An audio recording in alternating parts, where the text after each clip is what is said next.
Assalamu alaikum wa rahmatullahi wa barakatuh. Tout au long de l'histoire, l'humanité a été mise à l'épreuve par différentes formes d'épreuves. Chaque nation a dû affronter des défis qui ont éprouvé leur foi, leur patience et leur loyauté envers la vérité. Parfois, l'épreuve venait sous la forme de la richesse et de la cupidité, parfois sous la forme du pouvoir et de l'arrogance, et parfois encore sous la forme de l'oppression et de l'injustice. Mais parmi toutes les épreuves mentionnées dans le Coran et les hadiths, il en est une qui est décrite comme la plus grande épreuve que l'humanité connaîtra jamais. C'est l'épreuve de l'Antéchrist, Al-Masih ad-Dajjal. Le prophète Mohammed, paix et bénédiction sur lui, nous a averti qu'il n'y a jamais eu de tribulation plus grande sur la terre, depuis l'époque d'Adam jusqu'au jour du jugement, que la fitna du Dajjal. La question qui se pose pour nous aujourd'hui est la suivante. Y sommes-nous préparés? Sommes-nous capables de reconnaître les pièges du Dajjal qui nous entourent déjà dans notre monde moderne? Imaginez vivre dans un monde où la vérité et le mensonge se mélangent au point qu'ils deviennent presque impossibles de les distinguer. Un monde où un mensonge peut se répandre à travers le globe en quelques secondes, où des réalités fabriquées peuvent sembler plus convaincantes que la réalité elle-même, et où des illusions contrôlent les cœurs et les esprits des gens.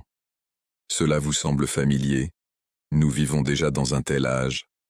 À travers la technologie, l'intelligence artificielle, la propagande et la corruption, les fondements même de la vérité sont ébranlés. Lorsque le prophète, paix sur lui, décrivait la capacité du Dajjal à tromper, à manipuler les réalités et à contrôler les gens avec des pouvoirs étonnants, beaucoup d'entre nous ne pouvaient pas imaginer comment une telle tromperie fonctionnerait. Pourtant, aujourd'hui, nous voyons clairement à quel point les humains tombent facilement dans les illusions de leurs écrans, dans des images manipulées et des récits soigneusement construits. L'épreuve du Dajjal ne se limite pas à l'apparition d'un seul homme. Son arrivée est l'aboutissement d'un système, d'une culture de tromperie qui affaiblit progressivement la foi et asservit l'humanité au matérialisme, aux illusions et aux désirs mondains. Lorsque nous regardons le monde moderne, nous sentons que le terrain est déjà préparé pour son influence. La technologie était censée servir l'humanité, mais aujourd'hui, c'est l'humanité qui est devenue son esclave. L'intelligence artificielle a été créée pour rendre la vie plus efficace, mais elle a désormais le potentiel de brouiller la frontière entre vérité et mensonge. La corruption a tellement rongé les sociétés que l'injustice semble normale et que la moralité paraît dépassée. N'est-ce pas exactement le type d'environnement où la tromperie du Dajjal prospérerait? Il fut un temps où tromper les gens exigeait des efforts immenses.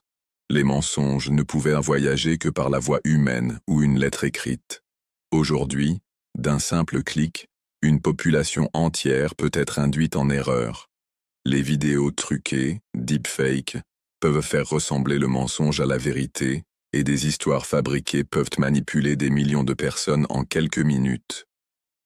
Le prophète, paix sur lui, nous a averti que le Dajjal apporterait une tromperie si puissante que de nombreux croyants auraient du mal à y résister. S'il pouvait montrer la pluie tomber, la sécheresse se terminer ou la richesse apparaître devant les yeux des gens, combien seraient capables de le rejeter? Réfléchissez maintenant à la facilité avec laquelle nous acceptons déjà les illusions numériques qui apparaissent devant nous quotidiennement. C'est pourquoi les pièges de l'époque moderne ne sont pas séparés du système du Dajjal, ils font partie de la préparation à son arrivée. Le messager d'Allah, paix sur lui, nous a ordonné de nous protéger avec le Coran, en particulier la sourate Al-Kahf, contre les épreuves du Dajjal. Il ne s'agit pas simplement de réciter des versets, mais de s'attacher fermement à la vérité et à la lumière du Coran. Pourtant, beaucoup d'entre nous ont négligé ce bouclier. Au lieu de cela, nous passons des heures absorbées par les écrans, défilant sans fin dans des distractions qui affaiblissent notre concentration sur Allah et l'au-delà. Lorsque nos cœurs deviennent insensibles et que nos yeux sont aveuglés par l'éclat du monde, comment reconnaîtrons-nous les pièges du Dajjal lorsqu'ils se manifesteront dans toute leur force? Réfléchissez à la facilité avec laquelle les gens sont trompés aujourd'hui. Les fausses nouvelles manipulent les sociétés. Les dirigeants corrompus contrôlent les gens par des mensonges. Les célébrités et les influenceurs transforment le haram en divertissement et l'immoralité en mode. Tout cela prépare la scène pour la tromperie finale du Dajjal, où le mensonge paraîtra séduisant et la vérité sera ridiculisée. Le prophète, paix sur lui, nous a dit que beaucoup suivraient le Dajjal non pas parce qu'ils le croiraient, mais parce qu'ils n'auraient pas la force de lui résister. Et cette force vient uniquement de la foi.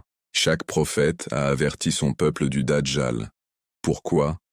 Parce que sa tromperie n'est pas comme les autres épreuves. Elle est subtile, graduelle et écrasante.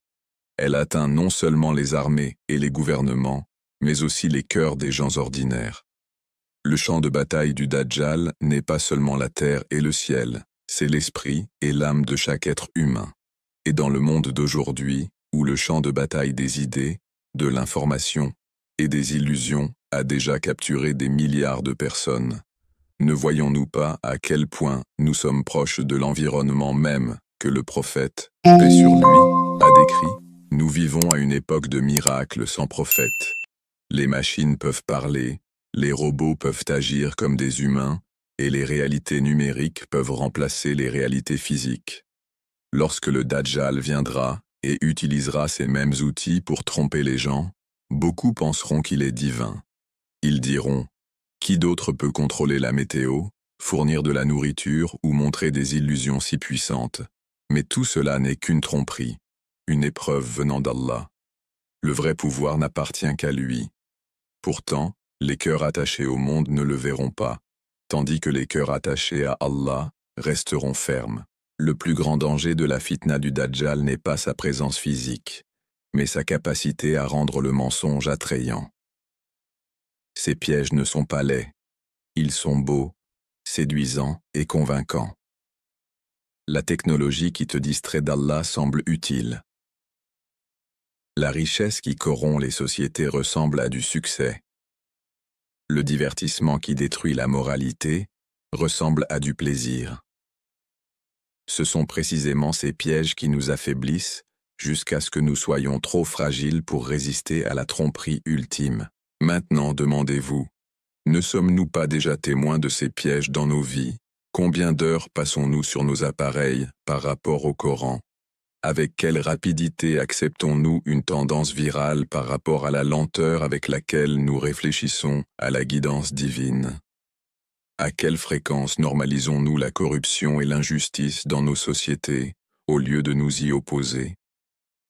Chaque fois que nous cédons à ces pièges, nous nous rendons plus vulnérables à la fitna du Dajjal.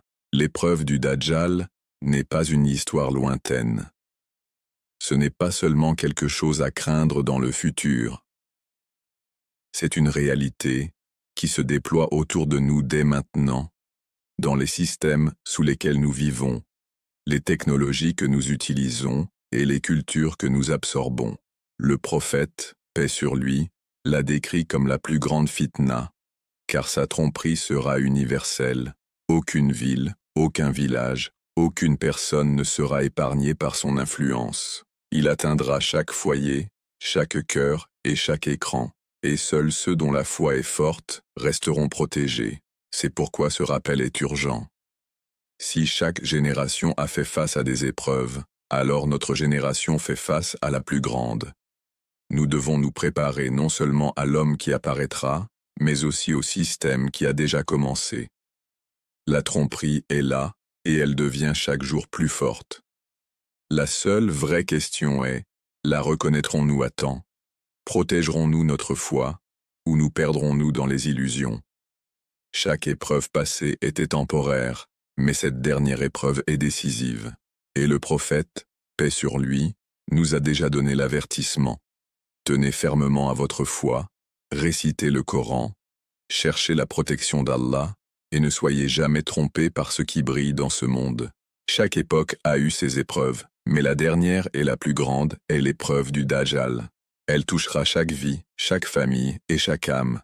Et tandis que nous nous tenons aujourd'hui, Entourés de technologies, d'IA, de corruption et de distraction mondiale, nous devons encore nous demander, pouvons-nous vraiment reconnaître les pièges modernes qui nous préparent à sa tromperie, lorsque nous nous tournons vers les paroles du prophète Muhammad, paix et bénédiction sur lui, nous trouvons des avertissements répétés au sujet d'Al-Masih ad-Dajjal, des avertissements si sérieux que le messager d'Allah en parlait souvent dans ses sermons, ses rassemblements et même dans ses invocations.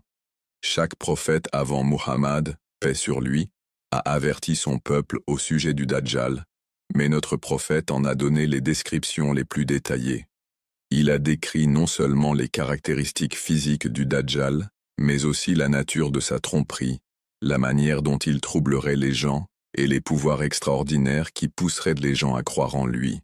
Ces narrations nous donnent une image claire de la raison pour laquelle sa fitna est décrite comme la plus grande épreuve de l'humanité.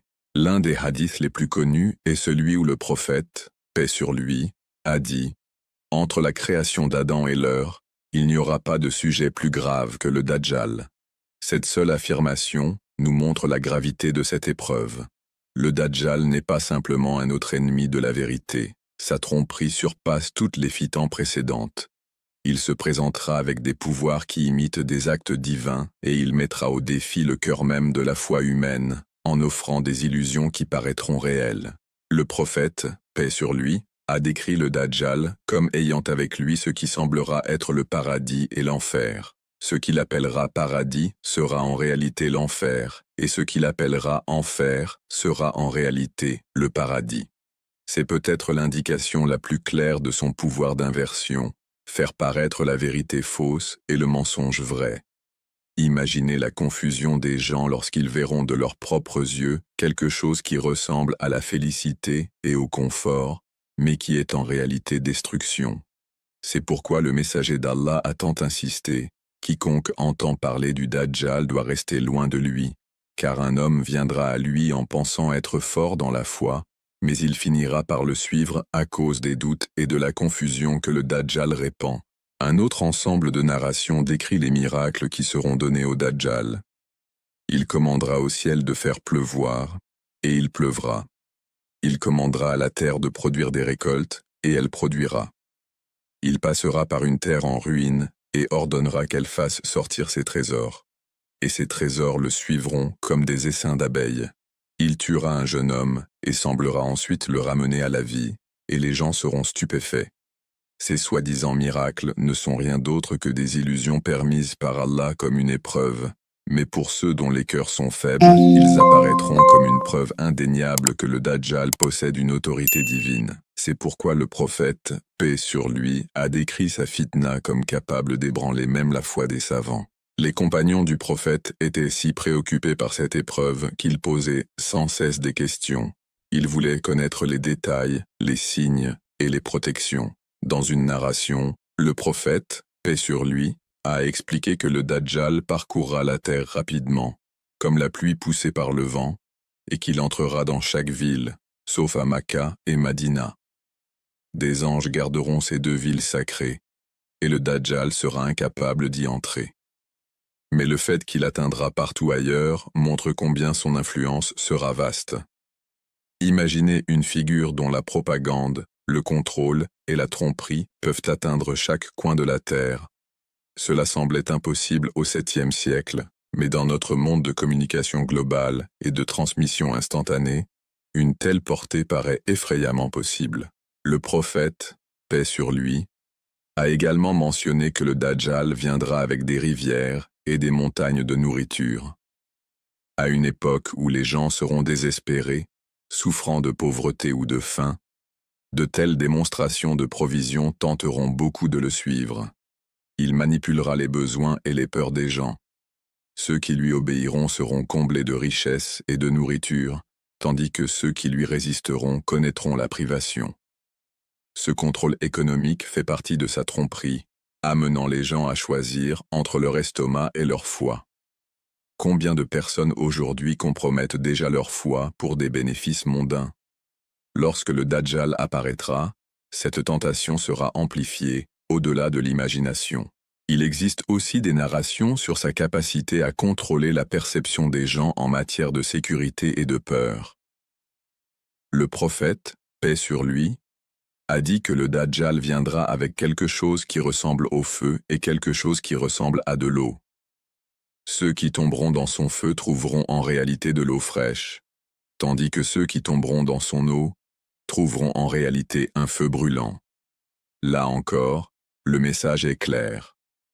Les apparences seront trompeuses. Rien ne sera tel qu'il paraît. La vérité et le mensonge seront inversés, et seuls ceux qui ont une foi profonde pourront voir à travers la tromperie.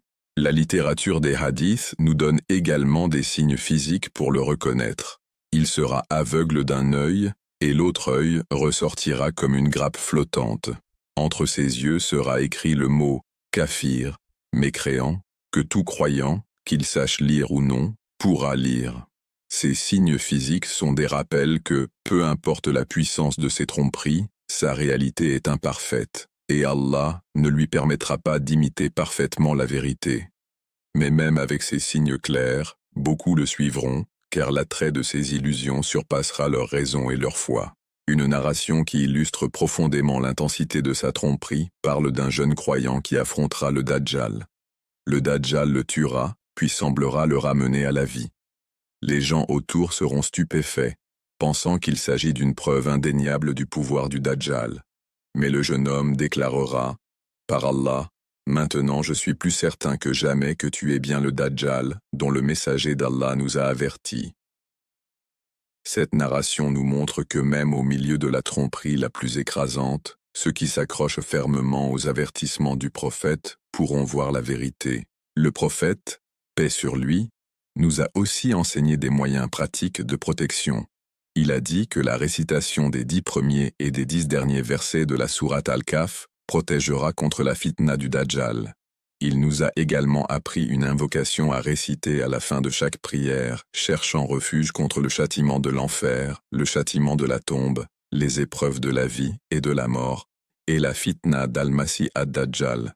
Ces protections mettent en évidence que le plus grand bouclier n'est pas la technologie ou la richesse, mais le rappel d'Allah, la connexion à son livre et la confiance en lui seul.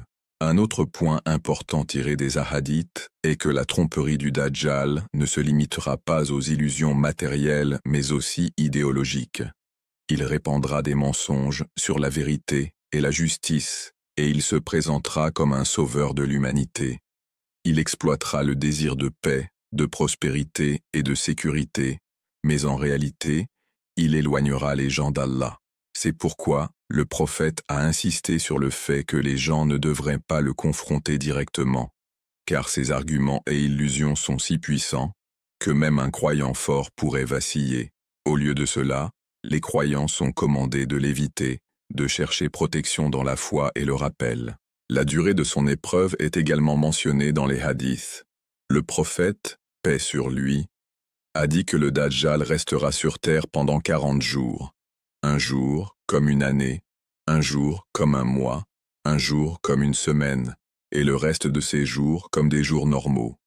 Cette description mystérieuse a été interprétée de diverses manières, mais la leçon demeure que sa présence déformera la vie normale, le temps et la perception.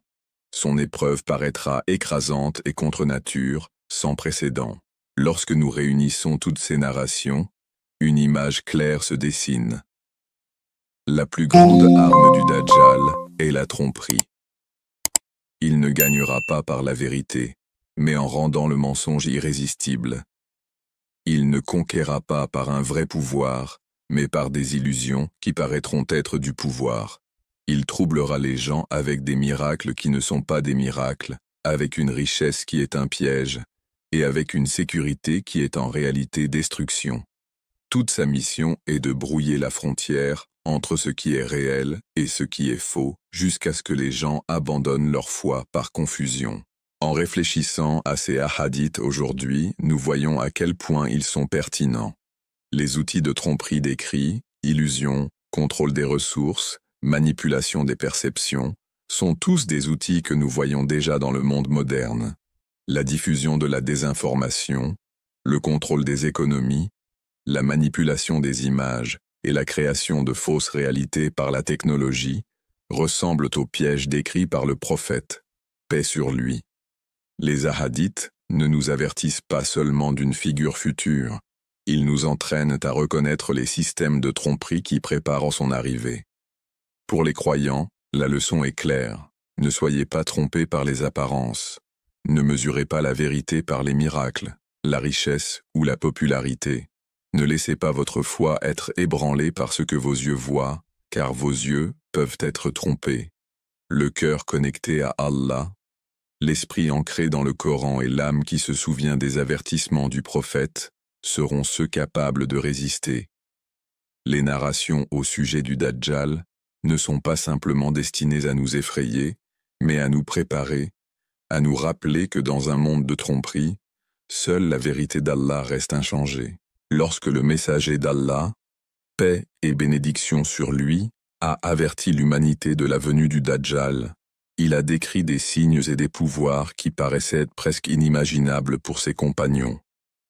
Il posait des questions avec stupeur, essayant de comprendre comment un seul homme pouvait avoir une telle influence, comment une seule personne pouvait troubler à la fois les croyants et les non-croyants. Il voyagerait rapidement, atteindrait des lieux en un instant, contrôlerait les ressources, commanderait des illusions capables de tromper l'œil et le cœur, et présenterait le paradis et l'enfer sous des formes inversées. À l'époque, ces avertissements devaient sembler être des mystères de l'invisible. Mais lorsque nous observons le monde qui nous entoure aujourd'hui, nous réalisons que les bases d'une telle tromperie sont déjà en place. Le système du Dajjal ne concerne pas seulement son arrivée physique, il concerne aussi l'environnement qui prépare les gens à l'accepter sans résistance. L'époque moderne a été appelée l'ère de l'information et l'ère du progrès. Mais sous cette surface scintillante se cache une réalité plus sombre. La technologie qui relie distrait aussi. L'intelligence artificielle qui promet des solutions crée aussi des illusions. Les économies qui prétendent à la prospérité réduisent souvent en esclavage. Les réseaux sociaux qui prétendent donner la parole réduisent souvent la vérité au silence. Chacun de ces éléments n'est pas seulement un développement neutre, mais peut devenir un piège, un mécanisme qui affaiblit la foi, aveugle le cœur et prépare le terrain pour la tromperie ultime. L'un des pièges les plus puissants aujourd'hui est la distraction écrasante causée par la technologie. Les appareils conçus pour servir l'humanité dominent désormais l'humanité. Une personne se réveille le matin et, au lieu de commencer la journée par le rappel d'Allah, le tout premier geste est de saisir son téléphone. Des heures s'écoulent à faire défiler des flux interminables, à regarder des vidéos insignifiantes ou à comparer sa vie avec les images soigneusement mises en scène des autres. L'effet n'est pas seulement une perte de temps, c'est l'érosion de la conscience spirituelle. Lorsque l'esprit est constamment bombardé de bruit, lorsque le cœur est constamment distrait, la capacité de réfléchir, de prier avec concentration, de se connecter profondément à la révélation s'affaiblit. Cet environnement de distraction est un terrain d'entraînement parfait pour la tromperie. La fitna du Dajjal repose sur le contrôle des perceptions. La technologie le fait déjà chaque jour. Un écran peut montrer une image qui paraît plus réelle que la réalité elle-même. Les guerres peuvent être diffusées comme du divertissement. Les mensonges peuvent être répétés jusqu'à paraître vrais. Les véritables héros peuvent être réduits au silence, tandis que les faux sont célébrés. L'humanité vit déjà dans un théâtre numérique où la réalité est filtrée, éditée et déformée. Lorsque le Dajjal présentera son prétendu paradis et son prétendu enfer, les gens seront déjà conditionnés à faire confiance à ce qu'ils voient, même si cela contredit la vérité de la révélation. À côté de la distraction vient l'essor de l'intelligence artificielle, qui amplifie cette tromperie à de nouveaux niveaux. L'IA a le potentiel de résoudre des problèmes incroyables, de guérir des maladies, d'optimiser les efforts humains pour le bien. Pourtant, entre les mains de ceux qui ont des intentions corrompues, elle devient l'un des outils les plus dangereux jamais créés. La technologie des deepfakes en est un exemple frappant. Elle peut mettre dans la bouche des dirigeants des paroles qu'ils n'ont jamais prononcées, fabriquer des vidéos qui n'ont jamais existé et manipuler des voix jusqu'à les rendre indiscernables du réel. Imaginez le chaos lorsque des millions de personnes verront de leurs propres yeux un dirigeant religieux censé déclarer allégeance au mensonge ou une figure de confiance semblant trahir son peuple. La confusion serait incontrôlable. Le prophète, paix sur lui, nous a dit que le Dajjal tromperait les gens par des miracles et de faux signes. Et aujourd'hui, la technologie est déjà capable d'accomplir de tels exploits à l'échelle mondiale. L'IA alimente également la surveillance. Des populations entières peuvent être surveillées en temps réel, chaque achat, chaque mouvement, chaque communication enregistrée et analysée. Les caméras équipées de reconnaissance faciale sont déjà répandues dans les grandes villes. Dans un tel monde, la désobéissance devient presque impossible. Imaginez une figure capable de promettre confort et richesse à ceux qui obéissent, et famine ou isolement à ceux qui résistent. L'infrastructure technologique pour cela existe déjà.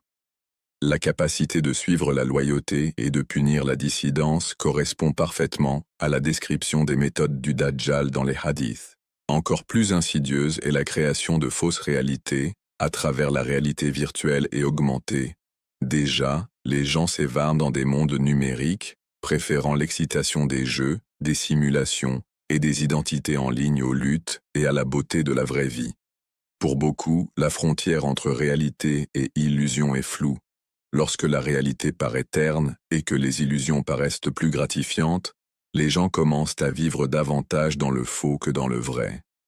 C'est précisément l'inversion que le Dajjal apporte, appeler le mensonge vérité et la vérité mensonge. Lorsqu'il présentera son paradis, conçu à travers des illusions, des milliards s'y précipiteront parce qu'ils auront passé leur vie à préférer le rêve numérique à la réalité vécue. Au-delà de la technologie et de l'IA, un autre piège resserre son emprise sur l'humanité. La corruption économique et l'idéologie du consumérisme. Le prophète, paix sur lui, a décrit le Dajjal comme celui qui contrôlerait les ressources, fournissant à ses partisans et privant ceux qui le rejetaient. Notre économie mondiale reflète déjà ce système. Les nations riches et les élites dictent qui prospère et qui souffre. Ceux qui s'alignent sur les puissances mondiales sont récompensés par le commerce, l'aide et la prospérité, tandis que ceux qui résistent sont punis par des sanctions, des blocus et la pauvreté. Le consumérisme s'est transformé d'une habitude en une vision du monde. Les gens apprennent dès l'enfance que le bonheur vient du fait de posséder plus, d'acheter plus, de consommer plus. Un nouveau gadget, une nouvelle voiture, un nouvel article de mode est présenté comme la clé de l'épanouissement. Les objectifs spirituels, les considérations éthiques et les buts supérieurs sont noyés sous le cycle sans fin du désir matériel. Une personne qui ne vit que pour consommer est la plus facile à contrôler. Les promesses de richesse et de nourriture du Dajjal seront irrésistibles pour ceux qui ne voient pas au-delà du matériel. Si une simple publicité aujourd'hui peut convaincre des millions de dépenser leur argent pour des choses inutiles, imaginez combien les faux miracles du Dajjal leur paraîtront plus puissants. Les systèmes économiques garantissent également que des milliards restent dans la pauvreté, tandis que la richesse se concentre entre les mains de quelques-uns. Le désespoir rend les gens vulnérables.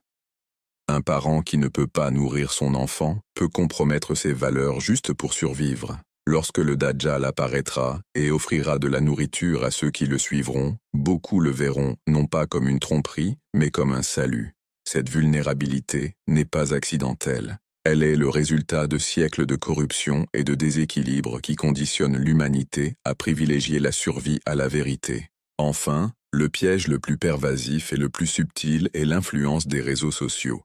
En surface, cela ressemble à un outil de connexion et d'expression. En réalité, c'est l'une des plus grandes machines de propagande et de manipulation de l'histoire humaine. Les algorithmes décident de ce que vous voyez, de ce que vous croyez, et même de ce que vous ressentez. L'indignation, la peur et les mensonges se propagent plus vite que la vérité. Des populations entières peuvent être influencées par des récits soigneusement élaborés. Les gens sont divisés dans des chambres d'écho où ils n'entendent que des voix qui confirment leurs préjugés. La vérité devient relative et les mensonges deviennent acceptables. La tromperie du Dajjal prospère précisément dans cet environnement. Le prophète, paix sur lui, nous a dit que le Dajjal troublerait la vérité et le mensonge. Et les réseaux sociaux ont déjà créé cette confusion. Des millions croient en de fausses histoires simplement parce qu'elles apparaissent dans leur fil assez de fois. La vanité et l'envie sont amplifiées lorsque les gens mesuraient leur valeur par des likes et des abonnés. La foi est affaiblie lorsque le cœur devient dépendant de validations superficielles. Dans un tel environnement, les gens sont préparés à suivre quiconque leur donne reconnaissance et confort, indépendamment de la vérité. L'effet combiné de ces pièges, distraction par la technologie, illusion créée par l'IA, asservissement par la corruption économique et manipulation par les réseaux sociaux, est la création d'un monde où la vérité est presque impossible à reconnaître. L'humanité est conditionnée, étape par étape, à accepter le mensonge comme normal. Et lorsque le Dajjal émergera finalement avec sa tromperie suprême, des milliards seront déjà prêts à l'embrasser. Si nous prenons un moment pour réfléchir, nous voyons que les pièges du Dajjal ne sont pas seulement des outils aléatoires dispersés dans la société. Ils forment un système soigneusement entrelacé. La technologie maintient les gens distraits, l'intelligence artificielle brouille la frontière entre vérité et mensonge. La corruption économique réduit les populations à une dépendance matérielle, et les réseaux sociaux manipulent les émotions et les croyances. Chacun renforce l'autre, créant un cycle qui affaiblit la capacité de l'humanité à reconnaître la vérité. Ce système n'est pas accidentel. C'est le déploiement progressif des conditions qui rendront possible l'arrivée du Dajjal et sa tromperie irrésistible pour les non-préparés. Considérons comment la distraction fonctionne main dans la main avec les fausses réalités. Lorsque les gens sont dépendants de leurs écrans, ils sont moins susceptibles de remettre en question ce qu'ils voient. Quand la capacité d'attention de la société est réduite à quelques secondes, quand les notifications constantes empêchent la réflexion profonde, la capacité de distinguer entre réalité et illusion disparaît. Une génération qui ne peut pas se concentrer plus de quelques minutes est une génération vulnérable à toute tromperie qui s'adresse à leur sens. Le Dajjal n'a pas besoin de discuter ou de persuader. Il n'a qu'à montrer des images et des illusions qui divertissent. Et les gens suivront sans résistance. L'intelligence artificielle rend cela encore plus dangereux. Par le passé, les gens faisaient confiance à ce qu'ils voyaient de leurs propres yeux. Si quelqu'un témoignait, si un événement était vu, cela faisait autorité. Mais aujourd'hui, même l'œil ne peut plus être fiable. Une vidéo peut être fabriquée, une voix clonée, un visage généré par des machines. Les fondations mêmes de la confiance dans la preuve s'effondrent. Le prophète, paix et bénédiction sur lui, nous a dit que l'un des signes de la fin des temps est que les mensonges se répandront si largement que la vérité sera difficile à trouver. Les deepfakes et la désinformation générée par l'IA sont des manifestations directes de cette prophétie. Dans un tel monde, seule la révélation et la protection d'Allah sauveront le croyant, car les sens eux-mêmes ne seront plus fiables. La dimension économique du système du Dajjal garantit que les gens restent dépendants de lui. Déjà, les gouvernements et les entreprises décident qui prospère et qui souffre. Une simple sanction peut faire s'effondrer une économie, laissant des millions dans la pauvreté. Un marché manipulé peut augmenter ou diminuer la valeur des monnaies, détruisant des vies du jour au lendemain. Les gens ordinaires sont piégés dans des cycles de dette, courant après des emplois et de l'argent qui les soutiennent à peine, tandis que les élites vivent dans un luxe inimaginable. Ce déséquilibre n'est pas seulement injuste, c'est une préparation. Cela crée une psychologie de la désespoir, où la survie prime sur les principes. Lorsque le Dajjal arrivera avec sa promesse de richesse et de nourriture pour ceux qui obéissent, la majorité trouvera presque impossible de résister. Leurs vies seront déjà façonnées par un système qui leur apprend à compromettre la vérité pour survivre. Le consumérisme affaiblit encore davantage l'âme humaine. Au lieu de cultiver la patience, la gratitude et le contentement, les gens sont formés à désirer constamment davantage. Une personne qui ne peut pas contrôler ses désirs est comme un navire sans gouvernail, dérivant là où le courant l'emporte. Les illusions du Dajjal exploiteront ces désirs incontrôlés. Il présentera l'abondance matérielle, la facilité et le luxe, et ceux qui sont dépendants de la consommation courront vers lui avec empressement. C'est pourquoi le prophète, paix et bénédiction sur lui, a averti que la plus grande protection contre le Dajjal n'est pas la richesse, mais une foi solide. La foi enseigne aux croyants que même si le monde le prive, Allah pourvoit. La foi donne le courage de résister à la tentation, tandis que le consumérisme rend la résistance impossible. Les réseaux sociaux relient ces pièges en façonnant les cœurs et les esprits. Ils amplifient le consumérisme en poussant les gens à comparer constamment leur vie à celle des autres. Ils renforcent la distraction en inondant l'attention de flux sans fin de contenu. Ils propagent la désinformation alimentée par l'IA, assurant que les mensonges voyagent plus vite que la vérité. Et ils amplifient la manipulation économique en promouvant les modes de vie matérialistes comme but ultime. En bref, les réseaux sociaux sont devenus la chair de la fausseté moderne. Là où les prophètes appelaient autrefois les gens à la vérité depuis les chairs des mosquées, aujourd'hui les influenceurs appellent des millions à la fausseté depuis les chairs des écrans. Le pouvoir d'influence n'est plus entre les mains des savants et des enseignants, mais entre celles des divertisseurs et des célébrités, dont beaucoup promeuvent des valeurs qui contredisent directement la foi. Cela ne veut pas dire que la technologie, l'IA ou les réseaux sociaux sont mauvais par nature. Ce sont des outils, et les outils peuvent être utilisés pour le bien ou pour le mal. Mais la façon dont ils sont utilisés à l'échelle mondiale, et l'ampleur sur laquelle ils opèrent, montrent à quel point ils s'intègrent facilement dans le système du Dajjal. Le danger ne réside pas dans leur existence, mais dans la dépendance aveugle de l'humanité envers eux. Les gens ne contrôlent plus leurs outils, ce sont leurs outils qui les contrôlent. Et une personne qui ne peut pas vivre sans ses appareils, ses flux, sa connexion constante, est déjà esclave d'une illusion. Le vrai danger réside dans le fait que ces pièges conditionnent les gens non seulement à accepter le mensonge, mais à le préférer. Une personne qui passe sa vie à se divertir avec des illusions trouvera la vérité inconfortable et ennuyeuse. Une personne qui cherche le bonheur uniquement dans la richesse ne verra aucune valeur dans le sacrifice. Une personne dépendante des likes et des abonnés trouvera douloureux de se tenir avec la vérité si cela lui coûte sa popularité.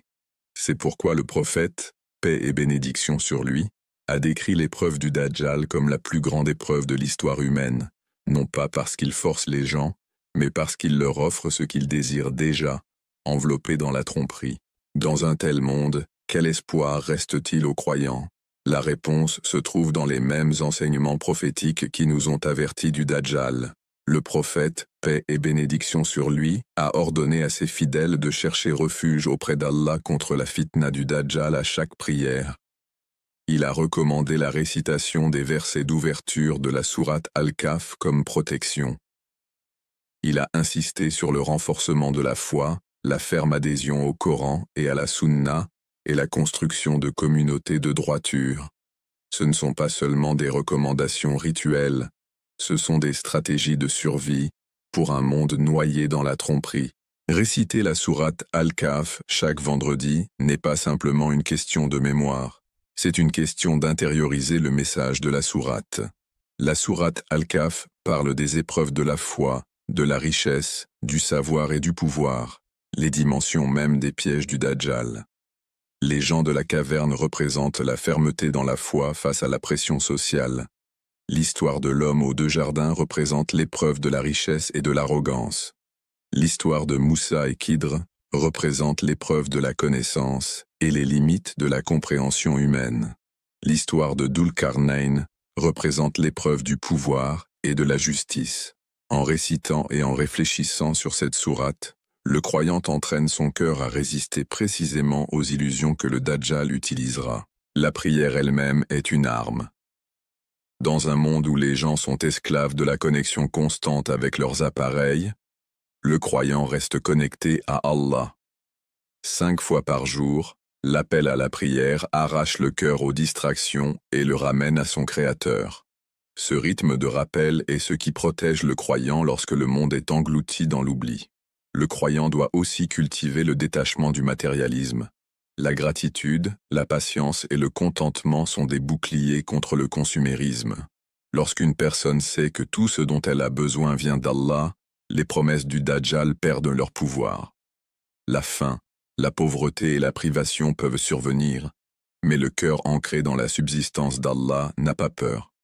Les compagnons du prophète ont vécu la faim, la persécution et la perte, et pourtant leur foi n'a fait que croître.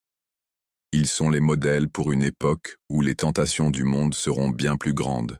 La communauté est une autre protection. Le Dajjal prospère dans la division et les pièges modernes amplifient l'isolement. Mais lorsque les croyants se réunissent dans la prière, dans le savoir, dans le soutien mutuel, ils créent des îlots de vérité dans une mer de mensonges. Le prophète, paix et bénédiction sur lui, a dit qu'un seul croyant est vulnérable, mais qu'une communauté de croyants est comme un mur fortifié. Face à la tromperie mondiale, personne ne peut survivre seul. Quand nous regardons autour de nous dans notre monde moderne, les signes sont indéniables. L'humanité entre dans une ère de tromperie sans précédent, où les illusions dominent la réalité et où les désirs dictent les choix. La technologie, l'IA, la corruption économique, le consumérisme et les réseaux sociaux ne sont pas des tendances neutres. Ce sont des instruments qui préparent la scène pour le plus grand trompeur. Pour ceux qui voient avec les yeux de la foi, c'est un appel à se préparer, à se renforcer, à résister. Le prophète, paix et bénédiction sur lui, nous a donné à la fois l'avertissement et les outils. La question est de savoir si nous les prendrons au sérieux ou si nous serons emportés par les pièges scintillants de notre époque. Chaque fois que nous choisissons la distraction plutôt que la prière, le matérialisme plutôt que la gratitude, le mensonge plutôt que la vérité, nous nous entraînons pour le moment où le Dajjal arrivera. Et chaque fois que nous résistons, nous construisons la force de rester ferme lorsque ce moment viendra. Chaque époque a été marquée par des épreuves, mais la plus grande épreuve réservée à l'humanité est la fitna du Dajjal. Le messager d'Allah, sallallahu alayhi wa sallam, nous a avertis à son sujet avec tant de détails qu'aucun croyant ne peut prétendre à l'ignorance. Pourtant, une question demeure. Pourquoi tant de gens tomberont-ils dans sa tromperie, malgré la vérité décrite si clairement? La réponse réside non seulement dans les pouvoirs externes du Dajjal, mais aussi dans les faiblesses internes de l'âme humaine.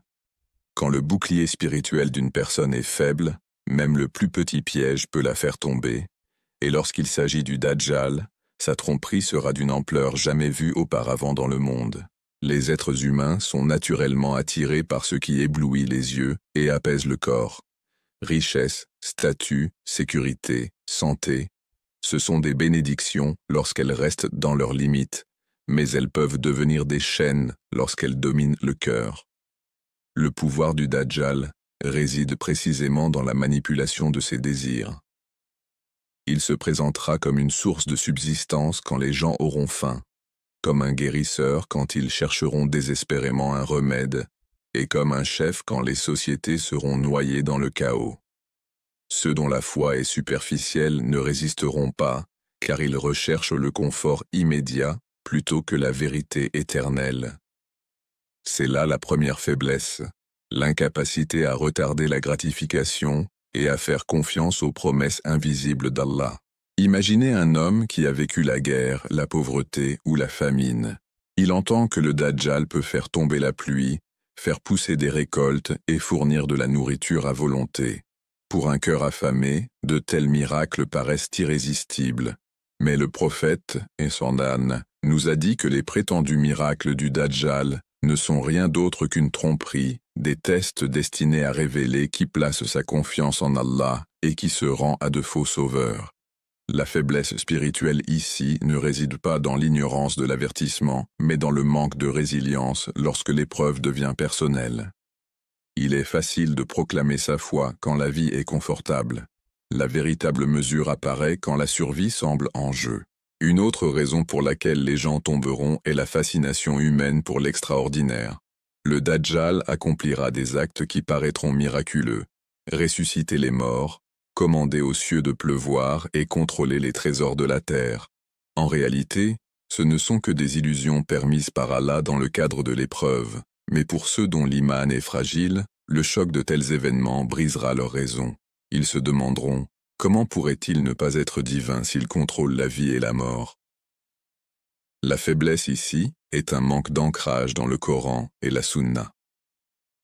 Un croyant qui sait que nul autre qu'Allah ne donne la vie et la mort reconnaîtra le mensonge, tandis que celui qui se fie uniquement à sa vue et à son émerveillement sera emporté. Cela montre pourquoi la connaissance est inséparable de la foi. Sans elle, le cœur n'a pas d'encre. La faiblesse spirituelle se manifeste aussi par l'orgueil et l'arrogance. Beaucoup suivront le Dajjal non pas parce qu'ils croient réellement en lui, mais parce qu'ils sont trop fiers pour admettre leur erreur ou pour s'opposer à la majorité. L'histoire prouve que les masses s'alignent souvent sur le mensonge lorsqu'il est puissant. Les partisans de Pharaon ne croyaient pas tous qu'il était divin. Beaucoup craignaient simplement de perdre leur position ou leur vie. De la même manière, certaines personnes soutiendront le Dajjal pour un gain terrestre, sécurité, richesse ou privilège. L'orgueil murmure, protège-toi, assure la sécurité de ta famille, ne risque pas ton confort pour des promesses invisibles. Ce murmure devient plus fort quand la foi est faible, noyant l'appel de la conscience. En même temps, l'attachement à la dunya est une autre chaîne. Le messager d'Allah, sallallahu alayhi wa sallam, a dit « Le monde est une prison pour le croyant et un paradis pour le mécréant. Ceux qui traitent la dunya comme un paradis la poursuivront naturellement par tous les moyens. » L'offre de richesse du Dajjal, sa capacité à commander au trésor et sa promesse de sécurité matérielle séduiront ceux dont les cœurs s'accrochent à ce monde. Quand un homme définit le succès par son compte bancaire ou son pouvoir, il n'hésitera pas à plier sa morale si c'est ce qui garantit sa position. De telles personnes vendront leur foi à bas prix, car elles n'ont jamais investi pour la renforcer. Leurs racines sont superficielles, alors quand la tempête du Dajjal arrivera, elles seront arrachées instantanément. Une autre raison est l'ignorance de la dua et du Coran. Le prophète, S.I.L.A.M., nous a explicitement enseigné à demander refuge auprès d'Allah contre l'épreuve du Dajjal dans chaque prière, particulièrement dans le dernier tashahhud. Pourquoi a-t-il insisté sur cette répétition quotidienne? Parce que le rappel constant construit la vigilance spirituelle. Sans cette protection, les cœurs deviennent négligents. Quand l'épreuve vient, un cœur insouciant panique et attrape la première corde venue, même si c'est une corde qui mène à la destruction. Mais un cœur entraîné au rappel se tourne instinctivement vers Allah. Il se souvient des versets, se rappelle des avertissements, et s'accroche à la vérité, même dans la peur. C'est pourquoi négliger le Coran n'est pas une petite faiblesse. C'est comme laisser son armure à la maison le jour de la bataille. Nous devons aussi comprendre la pression psychologique de l'isolement. Les compagnons de l'imam Mahdi, ASM, et ceux qui résisteront au Dajjal seront souvent une minorité, se dressant contre une marée mondiale. Pour une personne à la fois faible, la solitude est insupportable. Elle demande « Comment tant de gens peuvent-ils avoir tort? Comment puis-je avoir raison alors que la majorité croit en lui ?» C'est un schéma récurrent dans l'histoire. Nuh, A.S.16, a prêché pendant des siècles, et seuls quelques-uns l'ont suivi. La majorité se moquait de lui. Il en sera de même à la fin des temps. Ceux qui ont une foi forte se rappellent que la vérité ne se mesure pas au nombre mais à son alignement avec la révélation divine. Ceux qui ont une foi faible s'effondrent, car ils ne supportent pas d'être des marginaux. Cette faiblesse sera amplifiée par la tromperie sociale. Le Dajjal utilisera des réseaux d'influence, des dirigeants, des érudits à gages, et même des illusions technologiques pour convaincre les gens que résister est insensé. Un homme avec des fondations fragiles sera persuadé que la vérité est dépassée et que le Dajjal représente le progrès. Au contraire, une personne spirituellement forte voit à travers le vernis et se rappelle les paroles du prophète. Le Dajjal est borgne, et votre Seigneur n'est pas borgne. Même ce simple signe sépare la vérité du mensonge pour celui qui réfléchit. Mais sans réflexion, les gens suivent les tendances, et les tendances favoriseront le mensonge. En fin de compte, toutes ces faiblesses découlent d'un problème central. Un manque de connexion profonde avec Allah. Quand les cœurs ne goûtent pas à la douceur de l'iman, ils cherchent la douceur ailleurs. Quand ils ne trouvent pas de force dans le Coran, ils recherchent des miracles à l'extérieur. Quand ils négligent la dua, ils tombent dans le désespoir. Le Dajjal exploite ce vide. Son pouvoir n'est pas de créer quelque chose de nouveau, mais de mettre en lumière le vide déjà présent dans les âmes. Il devient le miroir de leurs désirs et faiblesses, et ils le suivent parce qu'il promet de combler ce que leur cœur désire déjà. Cela dresse un tableau inquiétant. L'épreuve du Dajjal ne concerne pas seulement lui. Elle nous concerne. Elle concerne le fait de savoir si nous avons préparé nos âmes à reconnaître le mensonge même lorsqu'il se présente sous forme de miracle, de richesse et d'autorité. Si nos défenses sont faibles, aucune quantité de savoir ne nous sauvera dans la chaleur de l'épreuve. La connaissance sans pratique est comme une épée laissée à rouiller, inutile quand l'ennemi attaque. Mais si nous renforçons notre iman par l'adoration, le Coran et le rappel, même la plus puissante tromperie ne pourra pas nous ébranler. Le prophète, Isa wa sallam, a dit que ceux qui mémorisent les 10 premiers versets de la sourate Al-Kahf seront protégés du Dajjal. Pourquoi ces versets? Parce qu'ils soulignent les épreuves de la foi, de la richesse, du savoir et du pouvoir, les pièges même que le Dajjal exploitera. Une personne qui récite et médite sur ces versets régulièrement entraîne son âme à voir à travers les illusions. Voilà la force. Non seulement connaître les versets mais vivre selon eux, incarner leur message dans les choix quotidiens.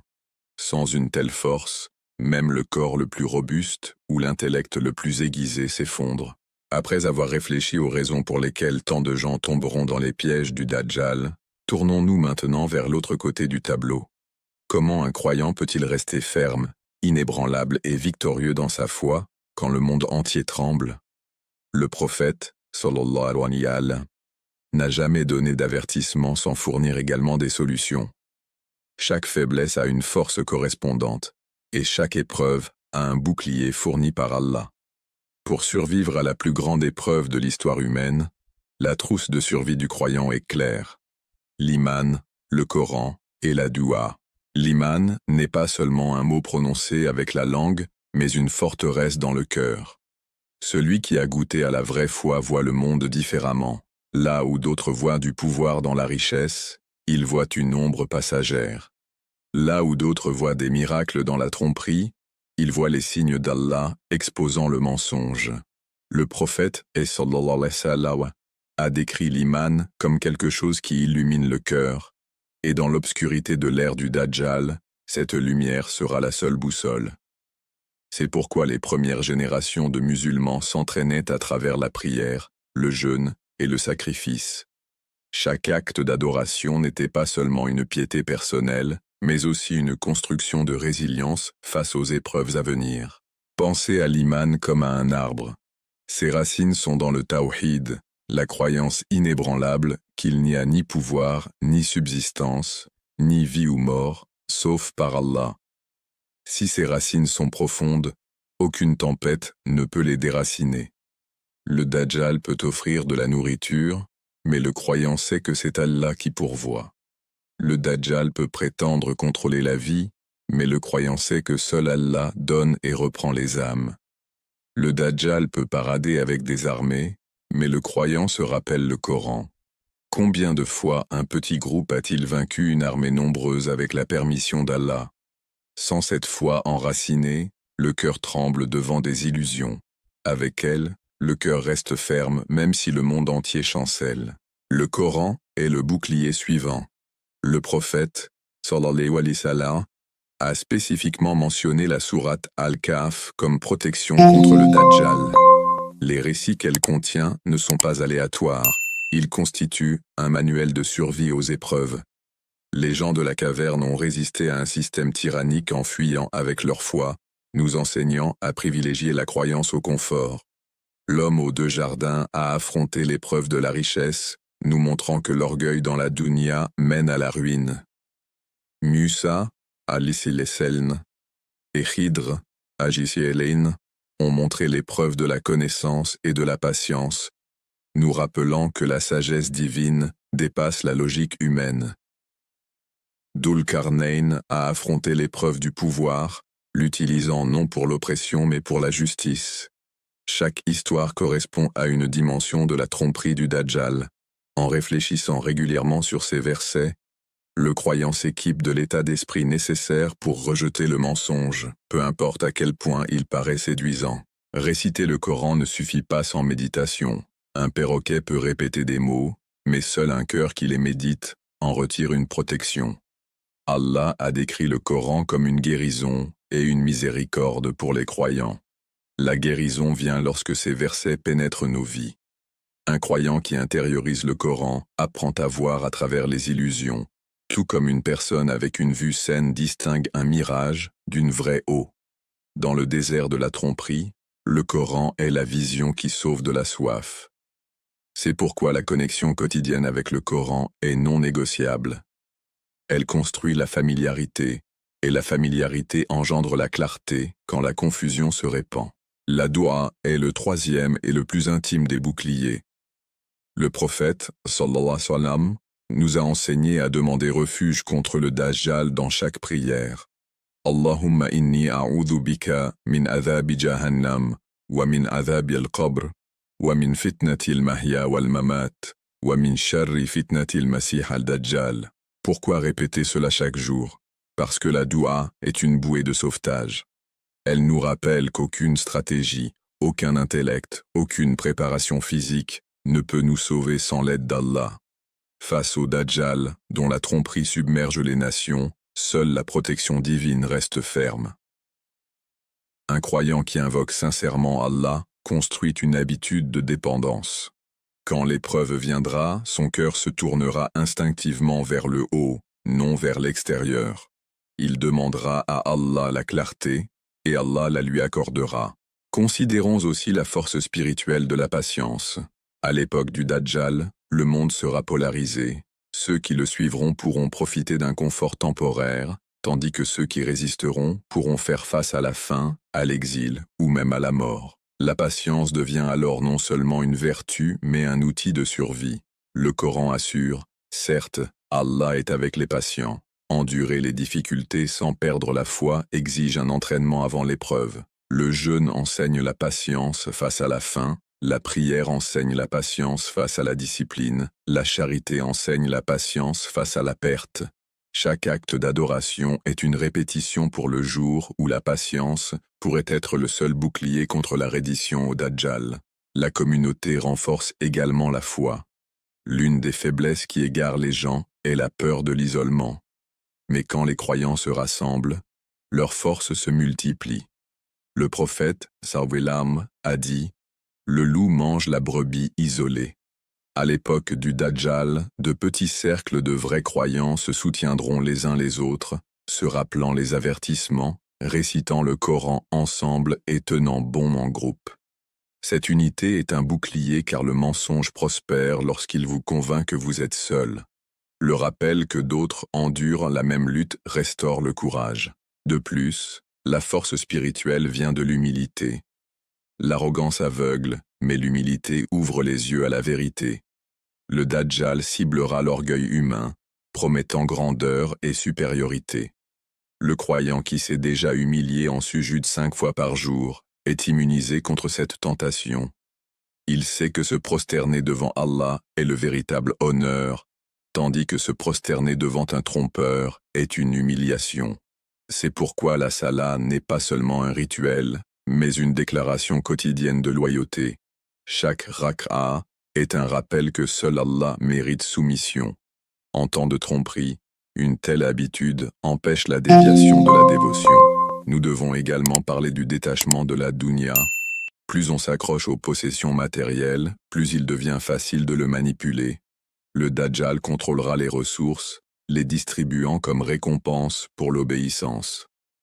Un cœur dépendant de la dunya vendra son âme à bas prix, mais un cœur qui considère déjà la dunya comme temporaire ne sera pas ébranlé.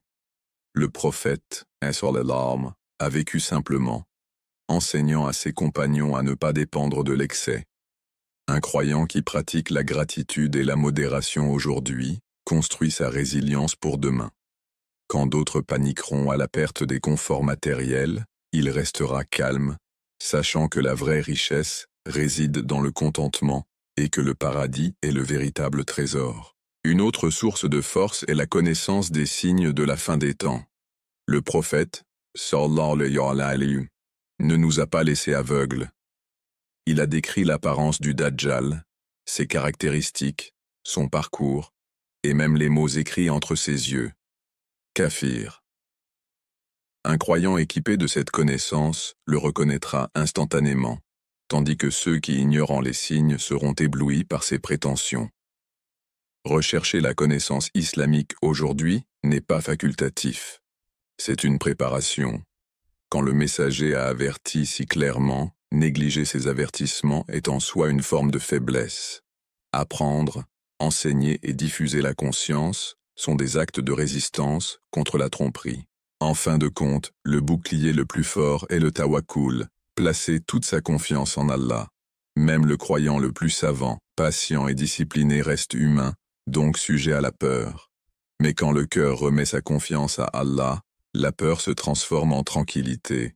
Le tawakkul ne signifie pas négliger l'effort, il signifie reconnaître que le succès vient uniquement par la volonté d'Allah. Quand un croyant se tient devant le Dajjal, en infériorité numérique et menacé, le tawakkul murmure « Ne crains pas, Allah est avec toi ».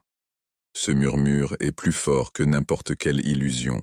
Ainsi, le contraste est clair. La faiblesse spirituelle laisse vulnérable aux paillettes du mensonge, tandis que la force spirituelle transforme les épreuves en occasion de rapprochement d'Allah. Le même Dajjal, qui entraîne des millions dans l'égarement, devient, pour le croyant fort, une échelle vers une foi plus élevée. Chaque rejet de sa tromperie est un témoignage de loyauté envers Allah, et chaque sacrifice enduré devient un joyau dans la couronne de la patience. Le croyant traverse la tempête non parce qu'il est invincible, mais parce qu'il est tenu par la main de l'invincible. Et peut-être que le plus grand espoir réside dans le rappel que même cette immense fitna est temporaire. Le règne du Dajjal, aussi terrifiant soit-il, est destiné à s'effondrer. Le mensonge porte en lui-même la graine de sa propre destruction. La tâche du croyant n'est pas de surpasser les pouvoirs du Dajjal, mais simplement de rester ferme jusqu'à ce que la promesse d'Allah s'accomplisse. Pour celui qui est armé de l'iman, du Coran et de la doua, l'épreuve devient non pas une défaite, mais un insigne d'honneur, la preuve qu'il a tenu ferme dans la vérité quand le monde s'est prosterné devant le mensonge. Lorsque nous étudions les narrations concernant le Dajjal et la fin des temps, ce n'est pas un simple exercice de curiosité. Le prophète, paix et bénédiction sur lui, ne nous a pas avertis pour que nous mémorisions des histoires, mais afin que nous nous préparions concrètement. Chaque leçon est destinée à guider nos vies quotidiennes bien avant l'apparition du Dajjal, car déjà, ces ombres se dessinent dans les pièges qui nous entourent, une technologie qui trompe, des richesses qui corrompent, des désirs qui dominent et des idéologies qui troublent. Si nous voulons faire partie des protégés, nous devons apprendre à résister au faux dès maintenant. La première leçon est que résister au faux commence au plus petit niveau. Souvent, nous imaginons la grande bataille, affronter des armées, faire face à d'immenses épreuves. Mais la vérité est que notre capacité à résister alors dépend de notre résistance aujourd'hui. Si une personne ne peut pas dire non à un petit mensonge, comment pourra-t-elle dire non au Dajjal demain ? Si elle ne peut pas baisser le regard face aux tentations quotidiennes, Comment protégera-t-elle ses yeux lorsque le plus grand trompeur apparaîtra avec des illusions étincelantes? L'entraînement commence dans l'ordinaire. Chaque fois que nous choisissons la vérité plutôt que la commodité, l'honnêteté plutôt que la tromperie, la patience plutôt que l'indulgence, nous répétons pour l'épreuve majeure. L'un des pièges modernes les plus dangereux est la mauvaise utilisation de la technologie. Le téléphone dans notre poche peut être un outil de savoir ou une arme de distraction. Des heures sont gaspillées à faire défiler sans fin, à comparer des vies, à se noyer dans le divertissement. Qu'est-ce sinon une subtile servitude? Les gens croient aujourd'hui être libres, mais beaucoup ne peuvent passer 10 minutes sans consulter leur appareil. Cette dépendance érode la concentration, affaiblit le cœur et aveugle l'esprit. Le pouvoir du Dajjal réside dans les illusions.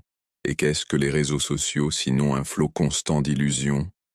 Des images soigneusement éditées, des vidéos manipulées, de fausses perceptions façonnent notre réalité.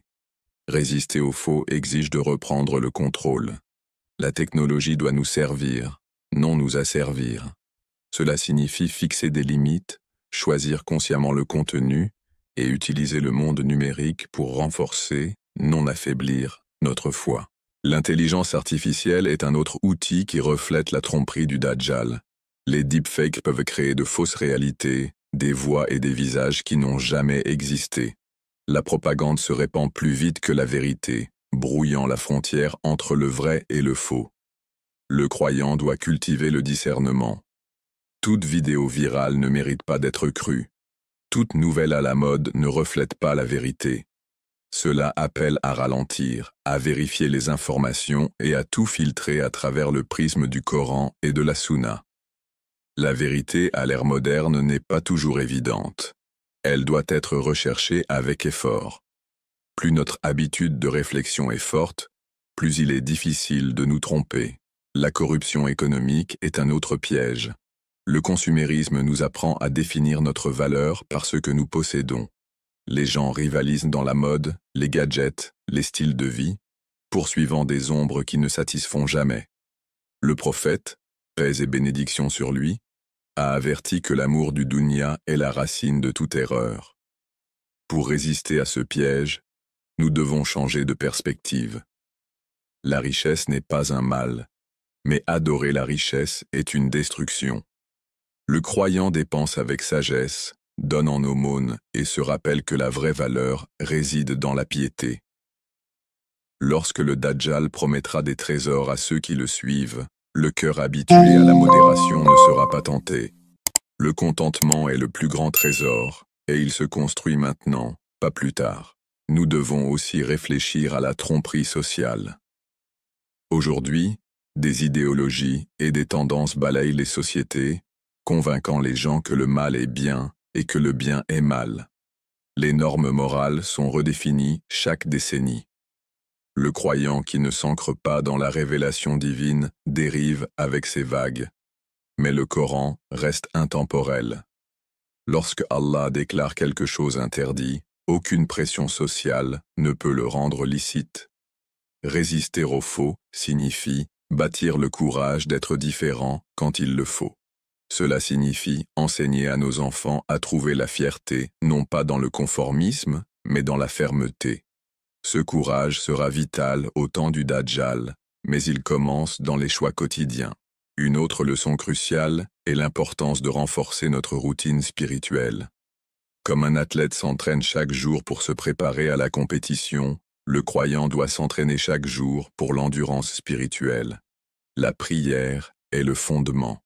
Elle nous relie à Allah 5 fois par jour, rappelant qui mérite vraiment obéissance. Le Coran est la nourriture. Le réciter, le mémoriser et réfléchir à ses significations construit une clarté intérieure. Le jeûne discipline les désirs, nous apprenant à contrôler la faim et la convoitise, les faiblesses mêmes que Dajjal exploitera. L'aumône purifie la richesse, détachant nos cœurs du dunya. Chaque acte d'adoration est un bouclier forgé pièce par pièce. Sans ces boucliers, nous entrons en bataille sans armes. Avec eux, Nous portons une armure qu'aucune tromperie ne peut percer. Nous apprenons aussi la valeur de la dua. Beaucoup sous-estiment sa puissance, la considérant comme un dernier recours plutôt qu'une première réponse. Pourtant, le prophète, paix et bénédiction sur lui, nous a enseigné des duas spécifiques pour la protection contre le Dajjal. Les répéter construit non seulement une protection divine, mais aussi une résilience psychologique. Un croyant qui commence et termine sa journée par le rappel est plus difficile à tromper, car son cœur est déjà empli de lumière. Là où le faux tente d'entrer, il ne trouve pas de place. En revanche, un cœur insouciant devient une porte ouverte à chaque chuchotement de passage. La famille et la communauté jouent un rôle vital. L'une des plus grandes stratégies du faux est l'isolement, faire sentir à une personne qu'elle est seule dans sa foi. Mais quand les familles prient ensemble, apprennent ensemble et se rappellent d'Allah ensemble, leur lien devient une forteresse. Le croyant doit créer un environnement chez lui, où le Coran est récité, la prière établie, et les discussions sur la foi normale. Les communautés doivent établir des cercles de savoir, des programmes pour les jeunes, et des espaces où la foi est nourrie. Se tenir seul est difficile. Se tenir ensemble renforce la détermination. Une autre leçon est l'humilité face au savoir. L'arrogance aveugle même les personnes intelligentes. Beaucoup aujourd'hui pensent être trop avancés pour la religion, trop modernes pour le Coran, trop sophistiqués pour la Sunna. Cette arrogance est la même maladie qui poussera les gens à suivre les soi-disant miracles du Dajjal. La véritable connaissance commence par l'humilité, admettre que nous sommes des serviteurs d'Allah et avons besoin de guidance. Le croyant aborde la révélation avec un cœur prêt à se soumettre, non avec un esprit pressé de discuter. En pratiquant l'humilité aujourd'hui, nous nous protégeons de l'emportement demain. Nous devons aussi apprendre à équilibrer engagement mondain et vigilance spirituelle. L'islam ne nous demande pas d'abandonner le monde. Il nous demande de le maîtriser sans en être esclave. Utiliser la technologie, mais fixer des limites. Gagner des richesses, mais les purifier par la zakat et la sadaka. Poursuivre le savoir, mais l'aligner avec la sagesse divine. S'engager dans la société, mais refuser de compromettre les valeurs. La force du croyant réside dans l'équilibre, et l'équilibre prévient les extrêmes, à la fois celui de l'imitation aveugle et celui du rejet aveugle. Enfin, l'espoir est essentiel. La peur du Dajjal ne doit pas nous paralyser. Le prophète, paix et bénédiction sur lui, a parlé de son épreuve, non pour nous terrifier, mais pour nous préparer. Allah ne charge aucune âme au-delà de ce qu'elle peut supporter. Chaque défi est accompagné de guidance. De même que le faux grandit, la force de la vérité grandit aussi. Chaque croyant qui lutte, même dans la faiblesse, trouve le soutien d'Allah. Cet espoir nourrit la persévérance. Sans lui, la peur brise le cœur avant même que l'épreuve n'arrive. Avec lui, la peur se transforme en motivation, nous poussant à renforcer notre foi chaque jour. En conclusion, les leçons pour les croyants d'aujourd'hui sont claires. Le faux commence dans de petites compromissions, alors résistez-y dans les petites choses de la vie. La technologie peut asservir, alors maîtrisez-la avec discipline. Le dunya peut aveugler, alors détachez-vous avec gratitude et modération. La foi peut s'affaiblir, alors nourrissez-la quotidiennement avec la prière, le Coran et la dua. Les familles et les communautés doivent s'unir comme des forteresses de croyance. L'humilité doit remplacer l'arrogance, l'équilibre doit guider les choix et l'espoir doit nous porter en avant. Si nous vivons selon ces leçons aujourd'hui, alors lorsque viendra l'épreuve la plus grande, nous ne paniquerons pas, nous reconnaîtrons la tromperie pour ce qu'elle est, nous tiendrons fermement à la vérité, et nous nous accrocherons à la corde d'Allah jusqu'à ce que la victoire soit accordée.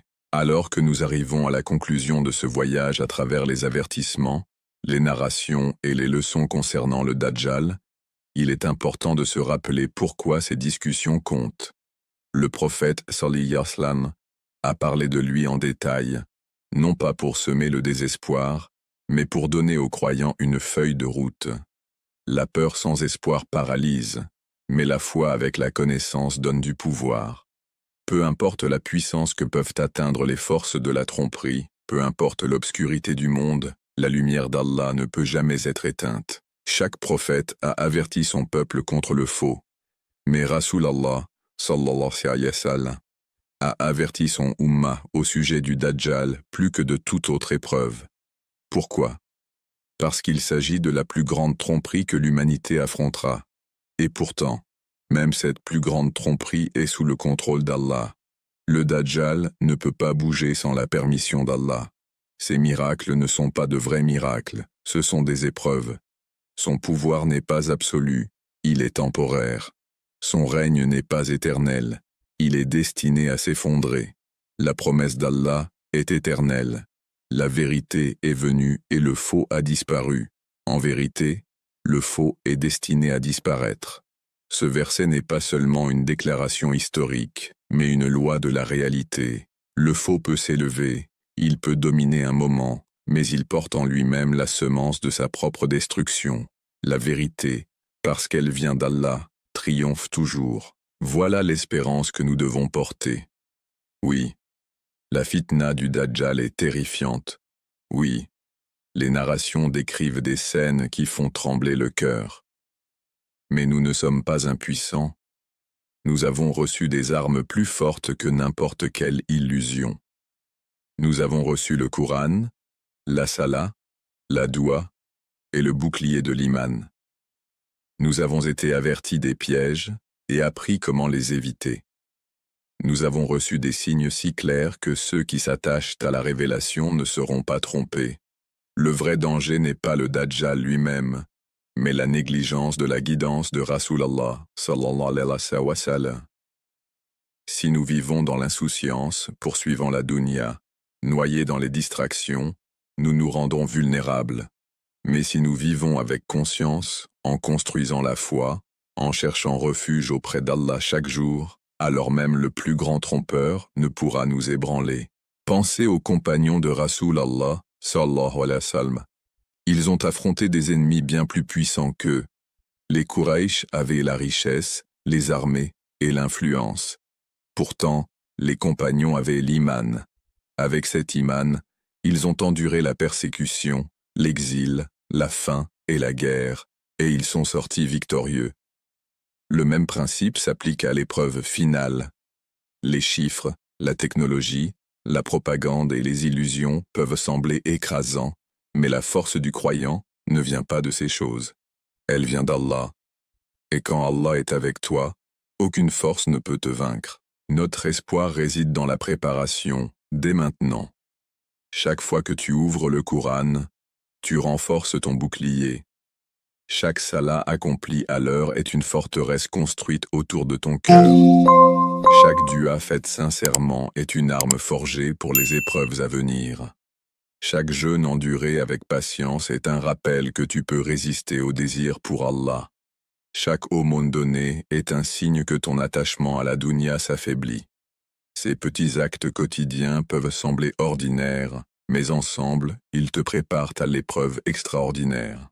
Nous devons aussi nous rappeler la venue de l'imam Mahdi, à Yassiel, le chef qui unira les croyants à la fin des temps. Ses compagnons seront des personnes d'une loyauté et d'une force extraordinaire, mais ils ne seront pas surhumains. Ce seront des êtres humains qui se sont préparés, qui ont purifié leurs âmes, qui ont donné priorité à Allah sur la dunya. Si nous voulons être comptés parmi eux, ou du moins soutenir leur mission indirectement, nous devons commencer dès aujourd'hui avec sincérité. Le chemin qui mène à se tenir avec la vérité à la fin commence par se tenir avec la vérité dans le présent. Et maintenant, alors que nous concluons, il n'y a rien de plus approprié que de terminer par une dua. La dua est l'arme du croyant, le pont entre le serviteur faible et le Seigneur tout-puissant.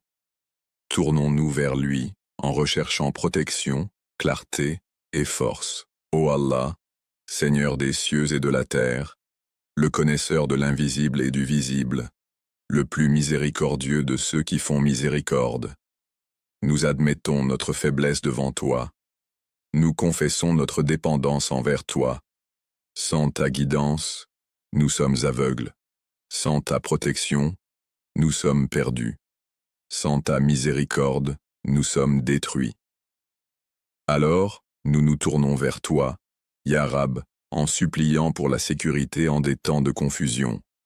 Ô Allah, protège-nous de la fitna du Masih al-Dajjal, ne laisse pas nos cœurs être ébranlés par ses illusions, ne laisse pas nos yeux être trompés par ses artifices, ne laisse pas nos âmes être piégées par ses promesses. Fais de nous ceux qui reconnaissent le faux même lorsqu'il est vêtu de miracles. Fais de nous ceux qui disent « Ceci est une tromperie », quand le monde entier se prosterne dans l'admiration. Ô Allah, renforce notre iman jusqu'à ce qu'il devienne une forteresse qu'aucune tempête ne peut ébranler. Enracine profondément notre foi dans le tawhid, afin qu'aucun faux sauveur ne puisse l'arracher. Remplis nos cœurs du Coran, afin que chaque verset devienne une lumière dans l'obscurité. Place les paroles de la sourate Al-Kahf sur nos langues et dans nos cœurs, afin que ses sens nous protègent dans les jours de confusion. Ô Allah, fais de notre salat une source de force, de notre dua une arme constante, et de notre jeûne un bouclier contre les désirs.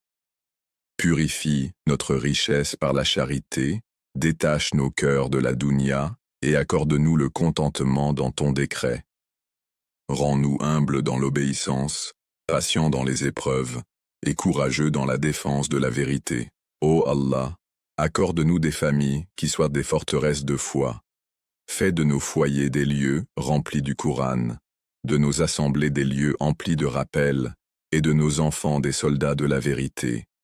Unis-nous à une communauté de croyants qui nous rappellent toi, qui nous soutiennent dans l'épreuve, et qui marchent avec nous sur le droit chemin.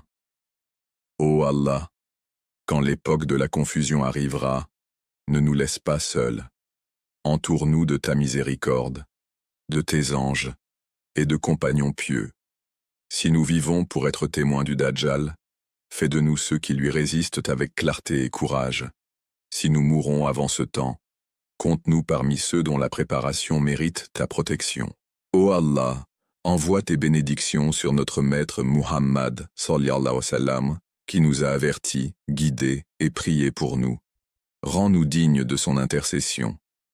Accorde-nous l'honneur d'être rassemblés sous sa bannière le jour du jugement. Réunis-nous avec lui au paradis, dans des jardins sous lesquels coulent des rivières, où aucune peur ne nous touchera et aucune tristesse ne nous atteindra. Ô Allah, pardonne nos péchés, passe sur nos manquements et accepte nos efforts. Remplace nos faiblesses par de la force, notre peur par de l'espérance et notre insouciance par le rappel. Ô Allah, nous sommes faibles, mais toi, tu es fort. Nous sommes perdus, mais toi, tu es le guide. Nous sommes brisés, mais toi, tu es le guérisseur. Ya Allah, protège-nous du Dajjal et de toute tromperie jusqu'à ce que nous te rencontrions avec des cœurs en paix. Amin, Ya Rabbal Alamin. Ceci est notre espérance, notre bouclier, notre chemin. La fitna du Dajjal viendra, mais elle est temporaire. La lumière d'Allah est éternelle. Et tant que nous nous accrochons à cette lumière, aucune tromperie ne pourra nous détruire. Partons avec cette certitude, la vérité prévaut toujours, et Allah n'abandonne jamais ses serviteurs.